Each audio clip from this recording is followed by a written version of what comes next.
여러분 반갑습니다. 말씀 창고의 서현 목사입니다. 오늘도 시청해 주셔서 감사합니다. 여러분의 구독과 좋아요, 알람 설정, 그리고 멤버십 가입으로 저희 채널을 후원해 주세요. 항상 함께 해 주셔서 감사합니다. 오늘은 시편 87편 1절부터 7절 말씀입니다. 오늘 말씀은 고라 자손이 부르는 시, 곧 노래라는 제목이 붙어 있습니다.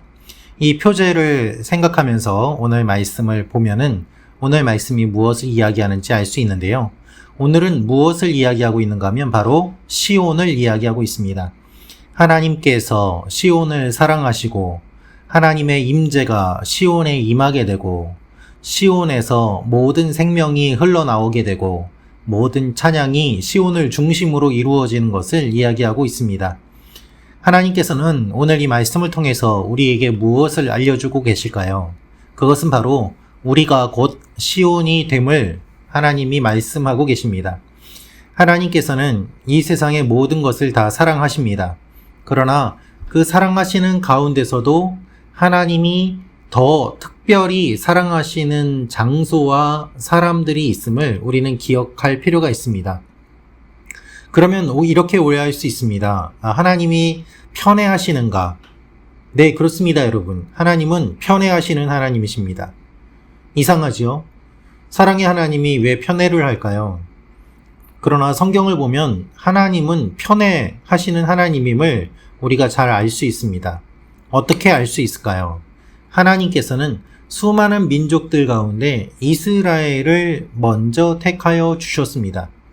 이것은 이스라엘을 편애하시는 하나님임을 보여줍니다. 그러나 우리가 오해해서는 안 됩니다. 이스라엘만 사랑하시는 하나님이 아니라는 것입니다. 하나님이 이스라엘을 편애하시고 이스라엘을 택하시고 이스라엘을 구원하신 이유는 이스라엘을 하나의 모델로 삼아주심으로 말미암아 하나님이 이 세상을 얼마나 사랑하시는지를 보여주시기 위함입니다. 그러므로 모든 사람들에게 다 보여주시기 위한 하나의 모델로서의 편애를 이야기하는 것이지 이스라엘만 사랑하고 이스라엘만 총애한다는 의미가 아닌 것이죠. 이것을 유대인들은 오해하였습니다. 그래서 우리만 구원받았다 라는 선민의식이 그들 가운데 가득 찼던 것입니다. 그 결과 이방인들은 무시하고 자신들에게만 구원이 있다고 생각하였던 것이죠. 하나님의 사랑과 의도는 그것이 아니었습니다. 하나님은 특별히 어느 한 곳을 더 편애하심으로 말미암아 전체적인 하나님의 구원의 그림과 모습을 알려주시기 위함이었던 것입니다. 여러분 한번 생각해 보십시오. 어떤 그림을 그리는 데 있어서 조명은 굉장히 중요합니다. 빛은 중요합니다. 강조하고자 하는 부분에 빛이 비침으로 말미암아 그림의 전체적인 의도가 살아나고 또한 그 그림이 생명력을 갖게 됩니다. 마찬가지로 하나님께서는 이 세상을 사랑하시지만 그 가운데서 하나님의 백성들 이스라엘을 하나님의 백성으로 삼아주시고 그들을 사랑하심으로 말미암아 하나님의 구원 계획을 더 선명하게 보여주시는 것이죠. 하나님께서는 동일하게 예수 믿는 사람들을 사랑하십니다. 편애하십니다.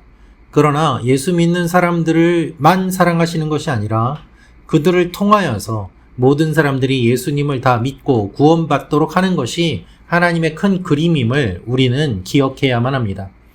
그런 의미에서 시온의 이야기를 하고 있습니다. 주님이 시온을 세우셨습니다.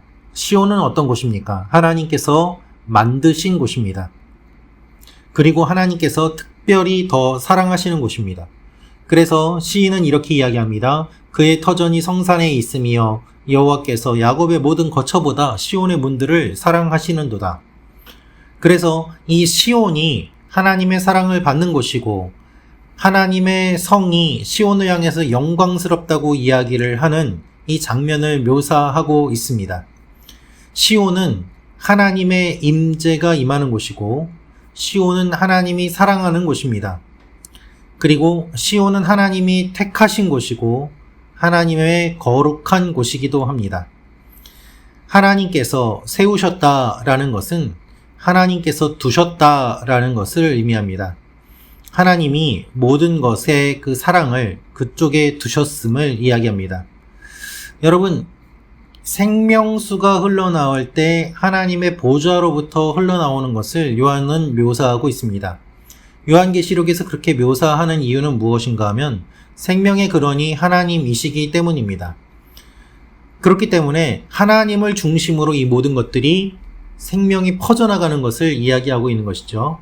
지금 시온이 그와 같은 역할을 하고 있습니다. 그래서 4절은 이렇게 이야기합니다. 나는 라합과 바벨론이 나를 아는 자 중에 있다 말하리라. 보라, 블레셋과 두로와 구스여 이것들도 거기서 났다 하리로다. 모든 이방 사람들까지도 이 시온에서 났음을 이야기하고 모든 것의 기초와 근원으로서의 시온을 부각시키면서 결국 시온이 모든 사람을 살리는 곳이 될 것임을 이야기하고 있는 것이죠. 모든 민족의 기원이 시온이 됩니다. 여러분, 이것이 무엇을 의미합니까? 결국 샬롬이 이루어졌음을 이야기합니다. 모든 이방 종족들까지도 다 시온에 모이게 되고 시온을 통해서 생명을 얻게 되고 시온을 통하여서 하나님을 만나게 됩니다. 그렇기 때문에 시온에서 평강을 누리게 되고 모든 백성들과 국가와 민족들이 하나가 됨을 이야기하고 있는 것입니다. 이 시온은 지존자가 친히 세우십니다. 하나님께서 시온에서 사람들을 세우시고 시온 자체를 세우시고 직접 하나님이 세우시고 사람들을 살리시는 것이 시온의 의미임을 이야기하고 있는 것입니다. 그래서 하나님께서 여러 백성들을 등록하실 텐데 그때는 이 사람이 시온에서 났다라고 하실 것이다 라면서 이 시온이 노래하는 자와 뛰어노는 사람들의 중심이 되고 생명의 근원이 됨을 오늘 시편은 이야기하고 있습니다. 그래서 여러분, 시편 87편은 1절부터 7절까지밖에 없는 매우 짧은 시이지만 시온을 매우 강조함으로 말미암아 이 시온이 얼마나 중요하고 시편 전체를 통해서도 의미가 있는 것인지를 보여주는 것이죠. 옴파로스라는 말이 있습니다. 세상의 중심, 세상의 배꼽이라는 뜻이죠. 그것이 무엇을 뜻하는가 하면 이 세상에 중심이 있고 그 중심을 통하여서 모든 것들이 나온다고 사람들은 생각들을 하였습니다. 그것이 시온의 개념과도 연결이 되어 있습니다. 하나님께서 중심에 계시고 그 중심에서 생명이 흘러나옵니다.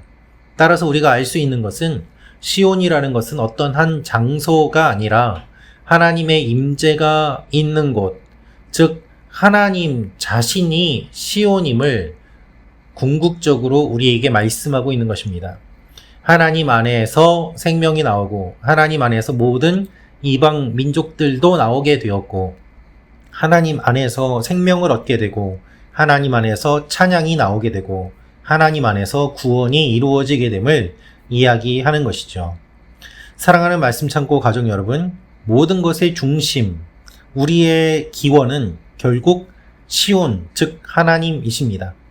하나님께서 우리의 모든 것이 되시고 또한 하나님께서 사랑하시는 그곳이 시온이라고 표현하심으로 말미암아 우리 모두가 시온에 모여 하나님의 시온을 이루어가는 그와 같은 존재임을 주님은 말씀하고 있습니다.